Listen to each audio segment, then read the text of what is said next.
Jeeva today பார்வையாளர்களுக்கு வணக்கம். இன்றைய நேர்காணலில் காங்கிரஸ் கட்சியினுடைய மூத்த உறுப்பினர், நிர்வாகி மற்றும் சர்வதேச அரசியல் பகுப்பாய்வாளர், பொருளாதார நிபுணர் ஆனந்த் சீனிவாசன் அவர்கள். சார் வணக்கம்.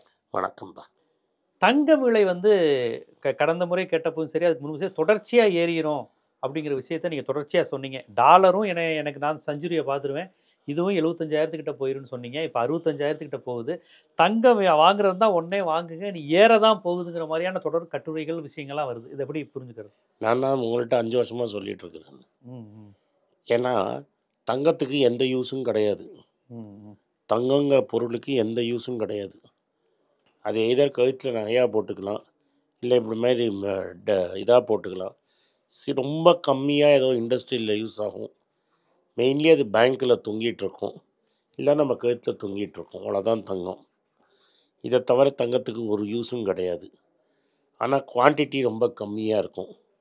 அதனால் ஒரு நாட்டோட எக்கானமி உலக எக்கானமிக்கும் டாலர் அப்படிங்கிற ரிசர்வ் கரன்சிக்கும் தங்கத்துக்கும் நார்மலாக ரொட்டி இருக்கும் ரிலேஷன்ஷிப். நார்மலாக டாலர் ஸ்ட்ராங் ஆச்சுன்னா தங்கம் வீக் ஆகும். ஆனால் இப்போ என்ன ஆயிடுச்சுன்னா டாலரும் ஸ்ட்ராங்காக இருக்குது, தங்கமும் ஸ்ட்ராங்காக இருக்குது. அப்போனா பொருளாதாரத்தை சரியாக நடத்தலை அப்படிங்கிறது நம்மளுக்கு தெளிவாக தெரியுது. அதனால் டெஃபினட்டாக நான் இதை ஒரு 4 வருஷமாகவே கணிச்சு, இதுவே நான் இன்றைக்கி நான் சொன்னேன் எங்கேயோ எழுதி வச்சேன்னு கிடையாது. நீங்கள் போய் வீடியோவில் ஆனந்த் ஸ்ரீனிவாசன் தங்கம்னு தேடினீங்கனாலே நான் ஒரு 6-7 வருஷமாக தங்கத்தை பற்றி பேசியிருக்கிறேன். தங்கம் 3000 ரூபா இருக்கிறதுக்கே நான் சொன்னேன். என் வாழ்நாளில் 10,000 பார்த்துருவேன்னு. இப்போ நான் தைரியமாக சொல்கிறேன், இன்னும் 24 மாதத்தில் ஒரு நாளைக்குள்ளே நீங்கள் 10,000 ரூபா ஒரு கிராம் பார்த்துருவீங்க. 24 கேரட் கோல்டு, ஜிஎஸ்டி அண்ட் அந்த வெறும் ஸ்டாம்பிங்க்கே 3% மேக்கிங் வாங்குகிற மேக்கிங் சார்ஜு, அது ரெண்டையும் போட்டிங்கன்னா 24 கேரட்டு 9,000 தாண்டிடுச்சு. இது 8,500 கிட்ட வந்துடுச்சு. அதனால் நிச்சயமாக 10,000 நம்ம மக்கள் 24 மாதத்தில் பார்த்துருவாங்க. 24 மாதம்னா 2 வருஷம் தான் கணக்கு. நான் ரொம்ப சேஃபாக 24 மாதங்கிறேன். 18 மாதம் 20 மாதம் கொடுத்துக்குள்ள கூட வர வாய்ப்பு இருக்குது. அதுக்கு முன்னாடியே நடந்தாலும் நடந்துடும். இப்போ ஒரு 8,500 ரூபா இருக்குது, ஆனால் 10,000 வந்துடும் சொல்கிறீங்க. 24 மாதம் ரொம்ப மேக்ஸிமம், அதுக்குள்ளே வந்துடும். அப்போ தங்கம் வாங்குறவங்க உடனே வாங்கி வச்சுக்கணும், அது உங்கள் இஷ்டம். இல்லை இது இப்போ இது ஏறிக்கிட்டே போகக்கூடிய ஒரு விஷயங்கிறது முன்கூட்டியே சொன்னால் அதோடைய பொருள் அதானே. ஒரு லேண்டு, அதாவது எதெல்லாம் நம்ம மனிதர்கள் முதலீடுன்னு நினைக்கிறோமோ அதில் தங்கம்ங்கிறது நீங்கள் போட்டிங்கன்னா 2016 நான் சொல்லிட்டு இருக்கிறேன். தங்கம் விலை 2,800 ரூபா கிராமு. அதுலேருந்து 3 மடங்கு ஏறிடுச்சு. இப்போ இந்த தங்கம் விலை உயர்வு ஏறிக்கிட்டே போகுது அப்படின்னு நீங்கள் சொல்கிறீங்க, ஏறிக்கிட்டே போகுது இல்லை. இப்போ இது ஒட்டுமொத்த இந்திய பொருளாதாரத்துக்கு இது பலனா, இது எப்படின்னு பார்க்குறீங்க? இல்லை குறிப்பிட்ட ஒரு middle class, upper middle class மட்டுமே பலன் அளிக்கக்கூடிய ஒரு விஷயமா இது இந்தியாவுக்கு ஒரு வீக்னஸ்ஸா? யார்கிட்ட தங்கம் என்ன மாதிரி தங்கம் ஆல்ரெடி வச்சுருக்கிறவங்களுக்கு, பரம்பரையாக தங்கம் இருக்கிறவனுக்கு இது பெரிய பெனிஃபிட். என்ன மாதிரி ஆளுங்களுக்கு எதுக்கு பெனிஃபிட்னா, இப்போ உங்களை பற்றி எனக்கு தெரியும், அதனால் நான் ஒரு லிபர்ட்டி எடுத்து சொல்கிறேன். நீங்கள் ஒரு பெரிய தொலைக்காட்சி டிவி ஸ்டேஷனில் ஒர்க் பண்ணும்போது கட்டப்பட்டு ஒரு வீடு வாங்கினீங்க. இன்றைக்கும் கட்டப்பட்டு ஹவுசிங் லோன் அடைச்சிட்ருக்கீங்க, அது எனக்கே தெரியும். ரைட்டுங்களா? 2016-17 வாங்கியிருப்பீங்க. அன்றைக்கி நீங்கள் வீட்டுக்கு பதிலாக தங்கமாக வாங்கியிருந்தீங்கன்னா உங்கள் பணம் 3 மடங்காக மாறி இருக்கும். இன்றைக்கி நீங்கள் சென்னையில் வாங்கின வீடு அதே வேலையில் இருக்கும், இல்லாட்டா ஒரு 10-20% ஏறி இருக்கும், அவ்வளோதான். இப்போ நீங்கள் 1 கோடிக்கு வாங்கியிருந்தீங்கன்னா, இல்லாட்டா 70-80 லட்ச ரூபாய்க்கு வாங்கியிருந்தீங்கன்னா 1 கோடி 10 லட்ச ரூபாய்க்கு மேலே போகாது. முக்கால்வாசி இடத்துல அந்த 80 லட்சத்துக்கே போகாது. ஆனால் நீங்கள் தங்கம் வாங்கியிருந்தீங்கன்னா இன்றைக்கி ஆல்மோஸ்ட் 2.5 கோடி ரூபாய்க்கிட்டே ஆயிருக்கும். இன்றைக்கி நீங்கள் என்ன பண்ணலான்னா, அந்த தங்கத்தை விற்றுட்டு 1 கோடி ரூபாய்க்கு திரும்பி வீட்டை வாங்கிட்டு 1 கோடி ரூபா டெபாசிட்டாக போட்டுடலாம். ஸோ அது நான் சொன்னது டிவியில் இருக்குது. ஒரு தனியார் தொலைக்காட்சியில் சாவரின் கோல்டு பாண்ட் என்றைக்கு லான்ச் ஆச்சோ அன்றைக்கி இதை முதல் வாட்டி நான் சொன்னேன். ஆமாம். இல்லை தங்கம் விலை ஏறுவது திட்டமிட்டு நடக்குதா? இங்கே விலையை யாராலையும் கண்ட்ரோல் பண்ண முடியாது.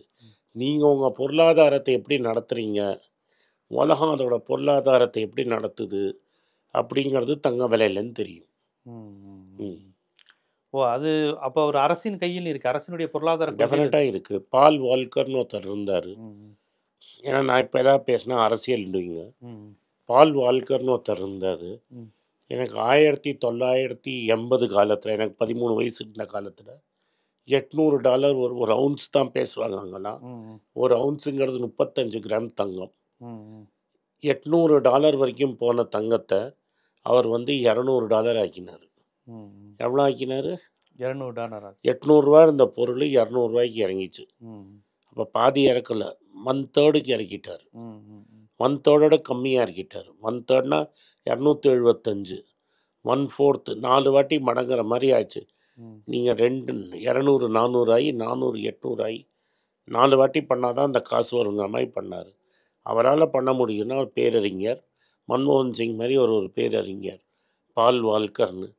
எப்படி இந்தியாவுக்கு ஒரு கஷ்டம் வந்தபோது மறைந்த முன்னாள் மதிப்புக்கும் மரியாதைக்குள்ள முன்னாள் பிரதமர் மன்மோகன் சிங் இந்தியாவை காப்பாற்றினாரோ, அதே மாதிரி 70கள் லேட் 70கள்லேயும் 80கள்லேயும் அமெரிக்காவில் ப்ராப்ளம் வந்தபோது அங்கே பால் வால்கர் காப்பாற்றினார்.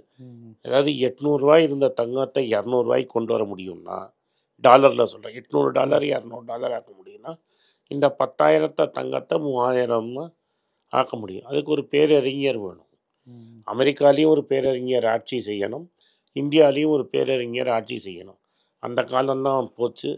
நம்ம ஊர்லேயும் சரி அமெரிக்காலேயும் சரி படித்த அறிஞர்களுக்கு இருந்த மரியாதை மதிப்பு இப்போ கிடையாது. இல்லை, அப்போ வந்து இது முழுக்க ஒரு நிர்வாகம் சார்ந்த விஷயம். நிர்வாகம் இல்லாட்டா இவ்வளோ தைரியமா நான் வந்து கணக்கு போட்டு பேசுகிறவன் தான் உங்களுக்கு தெரியும். என்னால் தைரியமாக சொல்ல முடிஞ்சதுன்னா, நிர்வாகம் எனக்கு பொருளாதாரம் ஒரு அளவுக்கு தெரியும். கடு அளவுக்கு எனக்கு பொருளாதாரம் புரிய தெரியும். மாமேதை மன்மோகன் சிங்கோட சீடன் தான். அதனால ஒரு கடுகளவு புரியட்டினால் தானே நம்ம சொல்ல முடியுது. நான் வீட்டில் தனியாக எழுதி வச்சுக்கிட்டேன், இந்த டைரியில் வச்சுக்கிட்டேன்னு நான் சொல்லலை. உங்கள் ஓப்பனாக உங்கள் டிவி விஷயத்தில் சொல்லிடுறது தானே. அதுவும் லைவ் டெலிவிஷனில் சொல்லியிருக்கிறேன். எடிட்லாம் பண்ண முடியாது, நீங்கள் பார்த்தீங்கன்னா வரும். அதுவும் நான் எப்போ சொன்னேன், இந்த இந்தியாவை மொத்த இந்தியாவுமே மோடி மாயத்தில் மயங்கி இருந்தபோது நான் மோடி தான் கடவுள். 2014 காலகட்டத்தில் 2016 காலத்தில் ஊழலற்றவர் குஜராத் மாடல் அப்போ நான் சொல்கிறேன். அப்போ யாருமே சொல்லாத போது நான் தைரியமாக சொன்னேன். அதனால் என் பொசிஷன் மாறலை. அதனால் இது நிர்வாகம் சேர்ந்தது, பொருளாதார மேனேஜ்மெண்ட்டை சேர்ந்தது. நம்மளுக்கு பொருளாதாரத்தை மேனேஜ் பண்ண தெரியல, அதனால இந்த நிலைமை. ரூபாயின் விலை ரொம்ப மோசமாக இறங்கும். நான் பட்ஜெட் அன்றைக்கி நீங்கள் பேசின போது ஸ்டாக் மார்க்கெட் விழும், 3 வேக்ஷன் சொன்னேன். ஸ்டாக் மார்க்கெட் விழும், தங்க விலை ஏறும். 3வது நான் சொன்னது ரூபாயின் மதிப்பு குறையும்னு. 88 ரூபா வரைக்கும் ரூபாவோட விலை குறைஞ்சிது. யாரோ ஒருத்தர் வந்து சஞ்சய் மல்ஹோத்ராவுக்கு ஃபோன் பண்ணியிருக்கிறாரு.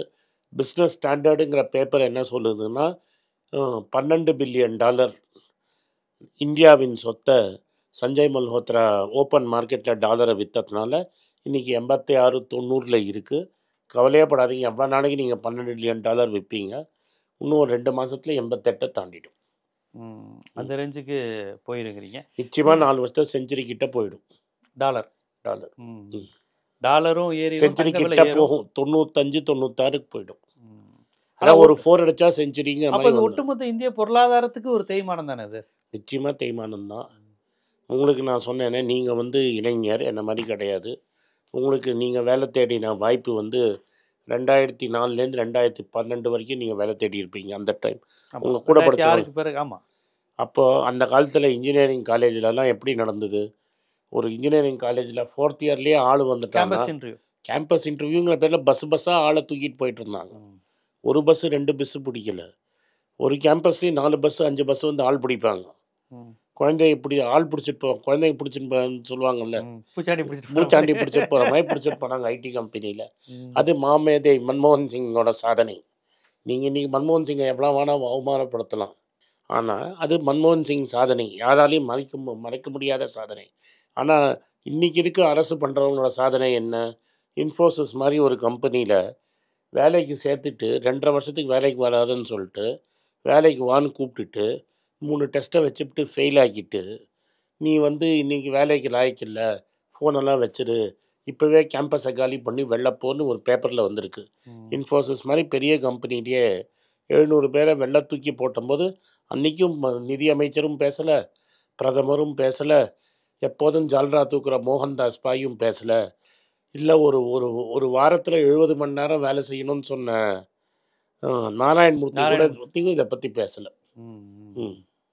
இருக்கிற ஆட்கள் அதிக நேரம் வேலை செய்யட்டும், எதுக்கு புதிய ஆட்கள் நினைச்சிருப்பாங்க. அதான் இதை நான் எதுக்கு சுட்டி காட்டுறேன்னா, இது வெறும் நான் வந்து தங்கத்தின் விலையை சொல்லலை, இந்த இடத்துல எல்லாம் நடக்கிறத வச்சு தான் சொல்கிறேன். அதனால திருப்பூரில் நடக்கிறது, நீங்கள் திருப்பூரில் ஆர்டரே இல்லாமல் கட்டப்படுறது, இது எல்லாமே இவங்களோட தப்பான கொள்கை தான் காரணம். இதில் மாற்று கருத்தே இருக்க முடியாது உங்களுக்கு. தப்பான கொள்கைன்னா குளோபலைசேஷனையே இவங்க இன்னும் சரியாக பயன்படுத்தலை. இந்த பாருங்க, குளோபலைசேஷன் நீங்கள் கம்யூனிஸ்ட் சேப்பு சட்டை போட்ட கம்யூனிஸ்ட் மாதிரி பேசாதீங்க, அது சோவியத் யூனியனோட போயிடுச்சு. இல்ல கம்யூனிசம் பேசல, அது குளோபலைசேஷன் பிரைவேட் செக்டார் பாலிசிலேயே இவங்க ரொம்ப இதா போறாங்க. இல்ல சார், மன்மோகன் சிங் என்ன சொன்னார்னா, யார் வேணா கம்பெனி ஆரம்பிக்கலாம், யார் வேணா பெரிய ஆள் ஆகலாம். 93 தான் இன்ஃபோசிஸ் ஆரம்பிச்சு பப்ளிக் இஷ்யூ வருது. மாண்புமிகு மன்மோகன் சிங் அப்போ வந்து ஒரு சாதாரண ஃபைனான்ஸ் மினிஸ்டர். அந்த காலத்தில் ஆரம்பித்த கம்பெனி நீங்கள் ஓஹோன்னு ஓடுது. இன்றைக்கி அது மாதிரி ஆட முடியாது. எல்லா அரவிந்த் சுப்பிரமணியம்னு அருண்ஜேட்லிக்கு அட்வைஸராக இருக்கிறவர் என்ன சொல்லியிருக்கிறாருன்னா, இந்தியாவில் வந்து பிஸ்னஸில் யாருமே இன்வெஸ்ட் பண்ண மாட்டேங்கிறாங்க, எந்த செக்டர் நல்லா இருக்கோ அந்த செக்டரில் A1 A2ன்னு 2 பேர் இருக்காங்க, அவங்களுக்கு தான் எல்லா கான்ட்ராக்டும் போகுது. ஸோ வெளியாளுங்களுக்கு கான்ட்ராக்டே கிடைக்கல. அப்போ A1 A2க்கே எல்லா பிஸ்னஸும் கொடுப்பீங்கன்னா எவன் முதலீட்டு செஞ்சு பிஸ்னஸ் கொண்டு வருவான்? எப்படி ஒரு சிறு கம்பெனி பெருசாகும்? ஒரு சிறிய கம்பெனி, ஒரு சிறிய செக்டர் பெருசானா தான் இந்தியாவில் முதலீட்டுக்கு வரும். இவ்வளோ ஸ்டார்ட் அப் பண்ணீங்கிறீங்களே, சைனாவில் டீப் சீக்குன்னு ஒரு ஏஐ உருவாக்கியிருக்காங்க. ஏன் இங்கே ஏஐ உருவாக்கலை? அவன் அமெரிக்காவே மிரட்டிக்கிட்டு இருக்கான்னு சொல்கிறாங்க. அது 10 வருஷமாக நீங்கள் என்ன சார் கைட்டினீங்க? மாண்புமிகு மன்மோகன் சிங் காலத்தில் இன்ஃபோசிஸ்ஸு, காக்னிசன்ட்டு, அந்த காலத்தில் மாதிரி நான் ஒரு 100 கம்பெனி என்னால் அடக்க முடியும். நீ ஏன் ஒரு கம்பெனி இவ்வளோ பேசுறீங்களே, start up India, made in India, இதெல்லாம் அவர் தான் தொடக்கமே அதானே பேசுகிறார். 10 வருஷத்துல ஏன் ஒரு ஏஐ ரெடி பண்ண முடியல உங்களால்? ஏன்னா ஏஐ பண்ணுறதுக்கு நிறைய பணம் போட்டு இன்வெஸ்ட் பண்ணணும். அந்த இன்வெஸ்ட் பண்ணுற தைரியத்தை நீங்கள் கொடுக்கல. ஏன்னா கொஞ்சம் டெவலப் ஆச்சுன்னா, நேற்று நம்ம பேசின போது நான் சொன்னேன் உங்கள்கிட்ட, ஆர்மி ரூல்ஸே மாற்றி பாகிஸ்தானுக்கு பார்டரில் கொண்டு போய் நீங்கள் அதானி பவர் கொடுத்துருக்கீங்க. நீங்கள் இந்தியா வெளிநாட்டுலேன்னு ஒருத்தன் வந்து ஏஐ இங்கே டெவலப் பண்ணா, பெரியப்பா எனக்கு அந்த கொடு, அப்படி குழந்தை வந்து கேட்கும். இப்போ உங்கள் அண்ணன் தம்பி பையன் வந்து, பெரியப்பா அந்த மிட்டாய் எனக்கு வாங்கி கொடுன்னு கேட்டால் அந்த மிட்டாய் எப்படியும் கொடுத்துருவாரு. அது எப்படி ஆயிருக்கு? பாம்பேயில் ஒரு ஏர்போர்ட் இருந்தது, ஜிவிகேங்கிற கம்பெனிகிட்ட இருந்தது. அவர்கிட்ட போய் கௌதம் அதானி கேட்டிருக்காரு, இந்த ஏர்போர்ட்டை நான் வாங்கிக்கிறேன்னு. அவன் கொடுக்க முடியாதுங்கிறான். உடனே பெரியப்பா அந்த ஏர்போர்ட் வேணும் பெரியப்பான்னு எழுதாரு. உடனே அவன் மேலே சிபிஐ இடி பாயுது. யார் மேலே? சிபிஐ இடி பாயுது. உடனே அவர் வித்துடுறாரு. வித்தோடனே கேஸு வாபஸ். அதுமாதிரி ஹைடன்பர்க்னு ஒரு பெரிய சிமெண்ட் கம்பெனி, குஜராத் அம்புஜான்னு ஒரு கம்பெனியை வாங்கி பல வருஷமாக நடத்திட்டு இருக்காங்க. சடனாக பார்த்தாங்க அது அதானிக்கும் சிமெண்ட்டுக்கும் அது வரைக்கும் சம்மந்தமே கிடையாது. அதுக்கு முன்னாடி அதானிக்கும் சிமெண்ட்டும் சம்மந்தமே கிடையாது. வேறு யார் பிட்டரும் கிடையாது, அவன் மட்டும்தான் பிட்டரு. அதானி சிமெண்ட் வாங்கிட்டான். சிமெண்ட்டே இல்லாத ஆள் வந்து இன்றைக்கி நம்பர் 1 சிமெண்ட்டு.